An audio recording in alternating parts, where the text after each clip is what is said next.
pada pagi hari ini kita mau datang sama Tuhan, mari sama-sama semangat kita memuji Tuhan dan kita naikkan pujian kita, Bapakku datang padamu.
Terima kasih Tuhan, hanya di dalam nama Yesus kami berdoa dan mengucap syukur. Amin. Amin. Oke adik-adik, siapa di sini yang semangat puji Tuhan? Saya, Kak. Kurang semangat, siapa yang semangat puji Tuhan? Saya. Oke, kalau semangat, mari kita naikkan pujian yang kedua, yaitu hati yang gembira.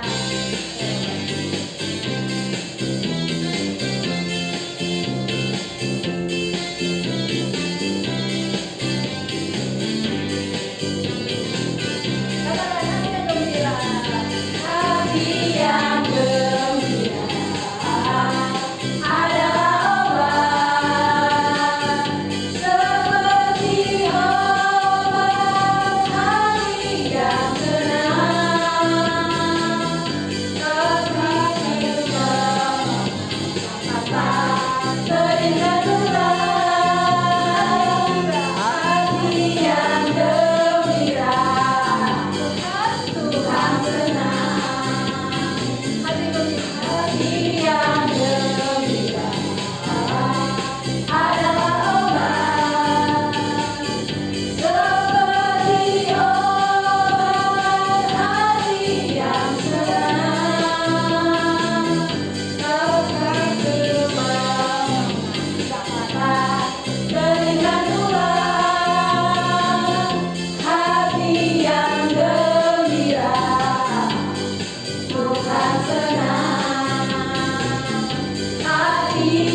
Halo adik-adik, selamat hari Minggu. Salam jumpa kembali di ibadah online kita ya. Baiklah adik-adik, sekarang kita mau mendengarkan firman Tuhan. Tapi sebelum kita mendengarkan firman Tuhan, kita mau berdoa dulu. Nah adik-adik, sekarang lipat tangan, tutup mata, tundukkan kepala. Terima kasih Bapa, terima kasih Tuhan, Engkau sungguh baik dalam hidup kami. Bapa yang baik, kami mau mendengarkan firman-Mu di pagi hari yang indah ini. Untuk itu Tuhan, hadirlah Engkau di hati dan pikiran kami. Kami sudah siap untuk mendengarkannya. Terima kasih Tuhan Yesus. Amin. Baiklah adik-adik, sekarang kita mau baca firman Tuhan yang diambil dari 1 Samuel 17 ayat 40 sampai 50. Adik-adik, 1 Samuel 17 ayat 40 sampai 50. Itu perjanjian lama apa perjanjian baru ya adik-adik ya? Perjanjian lama dong Kak. Baiklah adik-adik, sekarang kita baca bersama-sama ya adik-adik ya. Perkelahian Daud dengan Goliat. Lalu Daud mengambil tongkatnya di tangannya. Dipilihnya dari dasar sungai 5 batu yang licin dan ditaruhnya dalam kantung gembala yang dibawanya, yakni tempat batu-batu, sedang umbannya dipegangnya di tangannya. Demikianlah ia mendekati orang Filistin itu. Orang Filistin itu kian dekat menghampiri Daud dan di depannya orang yang membawa perisainya. Ketika orang Filistin itu menunjukkan pandangnya ke arah Daud serta melihat dia, dihinanya Daud itu karena ia masih muda, kemerah-merahan dan elok parasnya. Orang Filistin itu berkata kepada Daud, "Anjingkah aku, maka engkau mendatangi aku dengan tongkat?"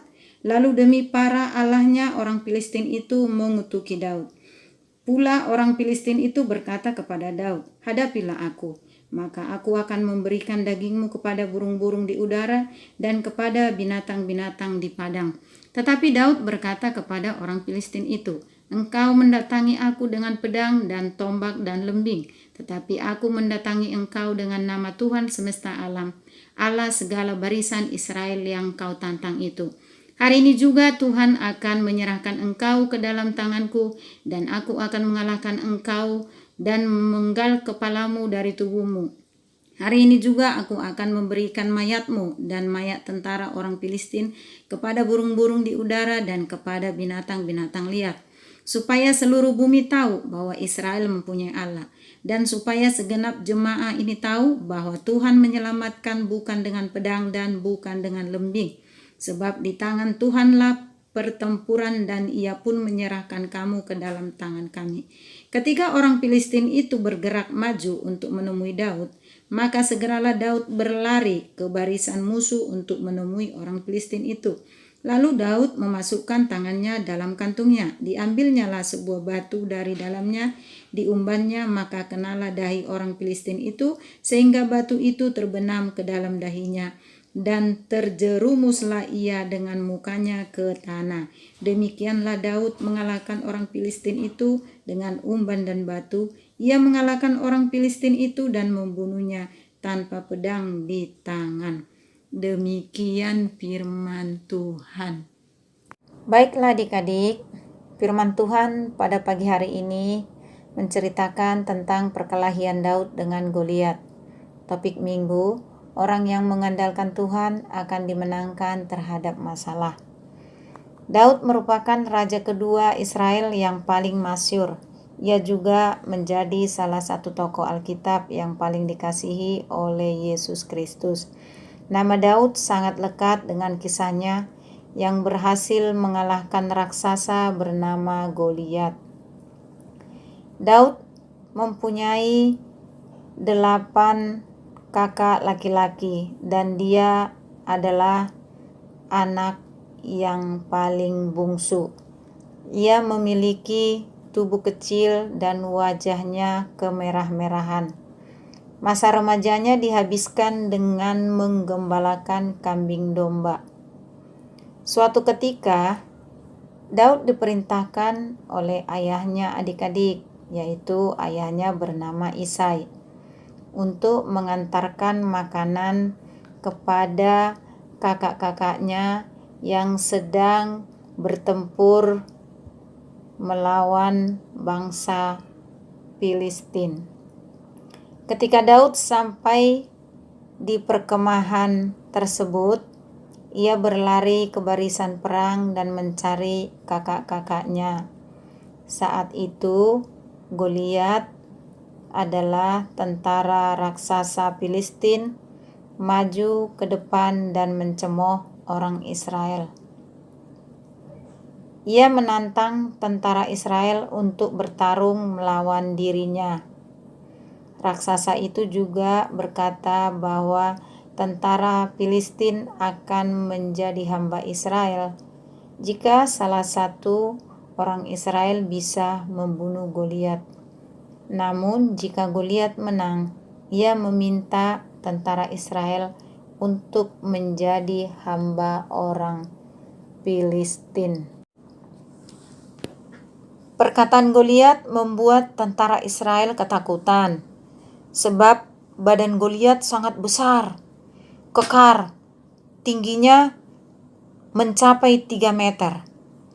Tidak hanya itu adik-adik, Goliat juga sudah sangat berpengalaman dalam berperang. Berbeda dengan tentara yang lain, tantangan dari Goliat tidak membuat Daud gentar atau takut adik-adik. Daud justru berniat untuk mengalahkan raksasa Filistin itu. Dia pun mengutarakan keinginannya kepada beberapa prajurit. Sejumlah prajurit menyampaikan keinginan Daud kepada Saul, raja Israel kala itu. Namun Saul meragukan Daud karena dia masih sangat muda. Selain itu, Goliat juga sudah menjadi prajurit sepanjang hidupnya.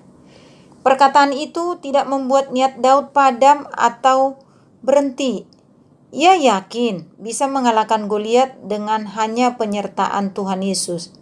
Daud juga berkata bahwa ia sudah sering membunuh singa dan beruang yang berusaha menerkam domba-dombanya. Daud pergi ke sebuah sungai untuk mengambil 5 batu yang licin dan memasukkannya ke dalam kantong gembala. Dia juga mengambil umban dan maju menghadap Goliat. Berbeda dengan Goliat, adik-adik, Goliat dilengkapi dengan baju perang dan pedang yang besar. Ketika melihat Daud yang kecil, Goliat langsung meremehkannya. Ia juga menghina Daud karena Daud sangat kecil dan masih muda. Orang Filistin itu berkata kepada Daud, "Anjingkah aku, maka engkau mendatangi aku dengan tongkat? Hadapilah aku, maka aku akan memberikan dagingmu kepada burung-burung di udara dan kepada binatang-binatang di padang." Kemudian Daud membalas perkataan Goliat adik-adik. Daud berkata seperti ini, "Engkau mendatangi aku dengan pedang dan tombak dan lembing, tetapi aku mendatangi engkau dengan nama Tuhan semesta alam, Allah segala barisan Israel yang kau tantang itu." Daud pun berlari ke barisan musuh dan memasukkan tangan ke dalam kantungnya. Kemudian ia mengambil batu dari dalam umban dan melemparnya sekuat tenaga adik-adik. Batu itu melayang seketika mengenai kepala Goliat hingga terjatuh dan mati. Ketika orang Filistin menyaksikan kekalahan Goliat, mereka langsung melarikan diri. Namun pasukan Israel mengejar mereka dan akhirnya memenangkan pertempuran itu. Kisah ini menggambarkan penyertaan Tuhan Yesus yang luar biasa untuk umatnya. Walau tampaknya mustahil di mata manusia, Daud berhasil mengalahkan raksasa Goliat dengan penyertaan Tuhan. Nah, adik-adik, kisah Daud juga mengingatkan kita agar kita tidak mengandalkan kekuatan kita sendiri. Ketika ada masalah atau tantangan, Kita harus bersandar kepada Yesus, menara yang kuat dan keselamatan sejati. Baiklah adik-adik, kita tutup Alkitab, kita mau berdoa. Terima kasih Tuhan Yesus, kami sudah boleh mendengarkan sebagian dari firman-Mu. Biarlah itu masuk ke dalam hati dan pikiran kami, ajarkan kami untuk selalu berbuat baik dan mengucap syukur. Ampuni segala dosa dan perbuatan kami, agar kami selalu setia menjadi anak-anak-Mu. Terimalah doa kami ini dalam nama anak-Mu Tuhan Yesus Kristus, kami berdoa dan mengucap syukur. Amin. Oke adik-adik, saat ini kita sudah tiba di penghujung ibadah kita. Kita akan naikkan pujian kita yang terakhir, yaitu hidup ini adalah kesempatan.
Bapa kami yang di sorga, dikuduskanlah namamu, datanglah kerajaanmu, jadilah kehendak-Mu di bumi seperti di surga. Berilah kami pada hari ini makanan kami yang secukupnya, dan ampunilah kami akan kesalahan kami, seperti kami juga mengampuni orang yang bersalah kepada kami. Dan janganlah membawa kami dalam pencobaan, tetapi lepaskanlah kami daripada yang jahat. Karena Engkau yang punya kerajaan dan kekuasaan dan kemuliaan sampai selama-lamanya. Amin. Terima kasih Terima kasih adik-adik. Selamat